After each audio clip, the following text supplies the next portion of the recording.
Әрбір өткен сәттің ақыреттік есебі.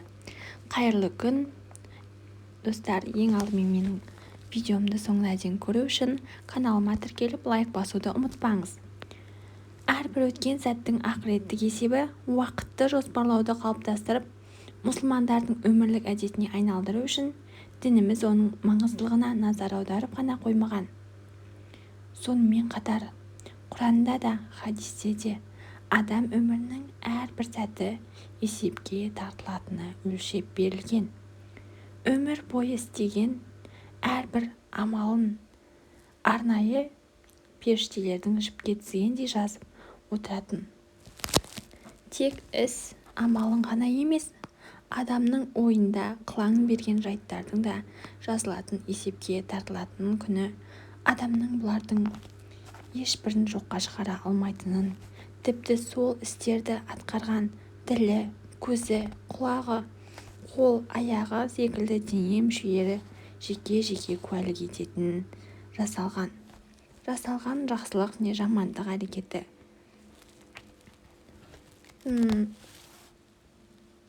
мыңның тасындай көзге ілінбес, мардымсыз болса да сұраусыз қалмайтын ой есепке алып, есеп күннің адамға баласын, отбасын, бауырын, ата-анасын барлығын ұмыттыратын өте ауыр әрі қорқынышты күн болатынын ескертеді. Адамның жеке тұлға ретінде жауапкершілігі мен ақыретте беретін есебі турасындағы аяттардың саны өте көп. Бұл айтылғандарды төмендегі хадис жан-жақты өте жақсы баяндайды. Қиямет күні әрбір адам мына 5 сұраққа жауап берместен ешқайда жылжи алмайды.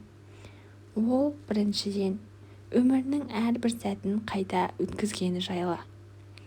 Ал екіншіден, жастық шағын қалай өткізгендігі. Үшіншіден, дүниесін қандай жолмен тапқандығы. Ал төртіншіден, дүниесін қайда жаратқаны, қайда жұмсағаны жайлы. Ал бесіншіден, білгендермен амал етіп етпегендігі жайлы айтылады екен. Ойлап қарайтын болсақ, аталған 5 жайттың барлығының азды-көпті уақытпен байланысы бар екенін аңғара аламыз. Исламның адамзатқа алып келген тәрбиесі арқылы жоғарыдағы жайттарға да байланысты сенімі қалыптасқан жан уақытты жоспарлау мәселесі де немқұрайлылық танытпасы анық. Сонымен алдымызда ақыреттің есебі күтіп тұрған естен шығармауымыз қажет. Алайда ақыреттен қорықпай, бұл дүниеден қорқуымыз керек. Өйткені ақыретте бұл дүниеде атқарған істердің нәтижесін көреміз. Ал қазіргі өмірде атқарып жүрген ісіңіздің нәтижесі ол сізге тек уақытша ғана. Сондықтан ақыретте қандай нәтижеге қол жеткізетініміз бұл жалғанда уақыттың қалай өткізгенімізге тікелей байланысты болмақ.